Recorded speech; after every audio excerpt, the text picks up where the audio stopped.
సమాచారం అంటే జగన్మోహన్ రెడ్డి గారు ఢిల్లీ వెళ్ళి నరేంద్ర మోదీ గారిని అమిత్ షా గారిని కలిసి రావటం జరిగింది.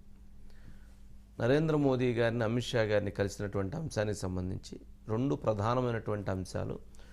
ప్రధానమైనటువంటి కారణాలు కనిపిస్తున్నాయి. ఒకటి, అవినాష్ రెడ్డి గారి కేసు గురించి మాట్లాడటానికి వెళ్ళారు. ఆ కేసు విషయంలో ఇంకా చాలా కీలకమైనటువంటి పరిణామాలు జరగబోతున్నాయంట. అవినాష్ రెడ్డి అరెస్టుతో పాటు భాస్కర్ రెడ్డి అరెస్టుతో పాటు మరికొంతమంది ముఖ్యులకు కూడా నోటీసులు ఇవ్వబోతున్నారు అన్నటువంటి సమాచారంతో ముఖ్యమంత్రి గారు ప్రధానమంత్రి గారిని కలిశారు. దానికి అక్కడ వారి వైపు నుంచి సానుకూలమైనటువంటి మెసేజ్ రాలేదు అని కూడా ఒక చర్చ జరుగుతుంది. నేనైతే వినలేదు, నేనైతే చూడలేదు, నేనైతే అక్కడ లోపల గదిలో లేను. మళ్ళీ వాళ్ళిద్దరే మాట్లాడడం నాకు తెలియదు.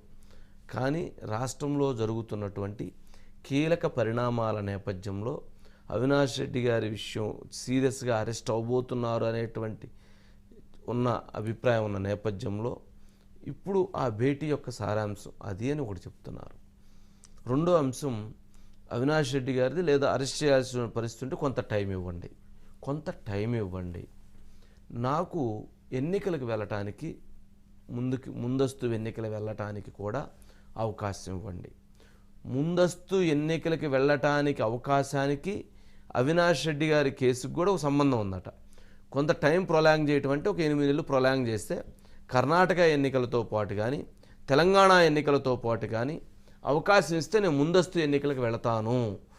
తర్వాత కావాలంటే ఈ కేసులో ఫర్దర్ ఇన్వెస్టిగేషన్ జరిగే విధంగా అప్పటి వరకు ఈ కేసుకు సంబంధించినటువంటి స్పేస్ ఇవ్వండి అని అడిగారు అనేది ఒక ఢిల్లీ వర్గాల అభిప్రాయం. దానికి వారు విన్నారట, కానీ వారి వైపు నుంచి డిస్కస్ చేద్దామన్నారట, అంటే చూద్దాము అని చెప్పని అన్నారంట. కానీ ఇంకా అంతకు మించి ఇక రాలేదనేది ఒక అభిప్రాయాలు వ్యక్తం అవుతున్నాయి. మరి ఈ నేపథ్యంలో రాష్ట్ర రాజకీయాల్లో ఈ ఎమ్మెల్సీ ఎన్నికలలో వైసీపీ ఓటమి తర్వాత పట్టభద్రుల ఎన్నికల్లో వైసీపీ ఓటమి తర్వాత ఇప్పటికే టీడీపీ జనసేన కలిసి ప్రయాణం చేస్తామని చెప్తున్నటువంటి నేపథ్యంలో మరికొంత టైం ఎక్కువగా గనక ఉంటే ప్రభుత్వం మీద వ్యతిరేకత పెరుగుతుంది. ఈ కేసుల విషయంలో అవినాష్ రెడ్డి అరెస్ట్ అవటం, లేకపోతే ఇంకోటి జరగటం, అలాగే మాగుంట శ్రీనివాసరెడ్డి ఎక్సైజ్ కేసులో ఎట్లా అరెస్ట్ అవటం, ఈ పరిణామాలన్నీ కూడా ప్రభుత్వాన్ని చుట్టుముడతాయి. ఒకవైపు ప్రభుత్వ వ్యతిరేకత, ప్రభుత్వంలో అంతర్లీనంగా ఉన్నటువంటి అంశాలన్నీ కూడా మరింత ప్రమాదానికి కారణమవుతాయి. వీటన్నిటి వలన ప్రభుత్వం ఒక ఆందోళనకు వెళ్ళిపోతుంది, అధికార యంత్రాంగం ఒక ఆందోళనకు వెళ్ళిపోతుంది, మంత్రివర్గం లేదా శాసనసభ్యులు కూడా ఒక భయానికి లోనవుతారు. అంటే భయం మీన్స్ అంటే ఇంత కన్ఫ్యూజన్, అంటే ఇష్యూస్ మీద కన్ఫ్యూజన్ ఉన్నప్పుడు ఒక దృక్పథం కరెక్ట్గా ఉండదు, ఫైట్ చేయడం కరెక్ట్గా ఉండదు, ఎన్నికల్లో వాళ్ళు కూడా వాటిని అడ్రస్ చేయలేనటువంటి పరిస్థితి ఏర్పడుతుంది.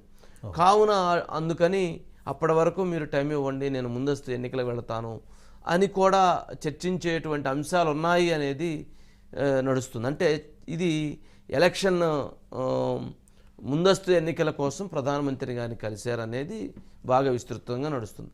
అయితే సోషల్ మీడియాలో కూడా వైసీపీ గ్రూప్స్లోనే కొంతమంది ఇంకో కామెంట్స్ని కూడా చేస్తున్నారు.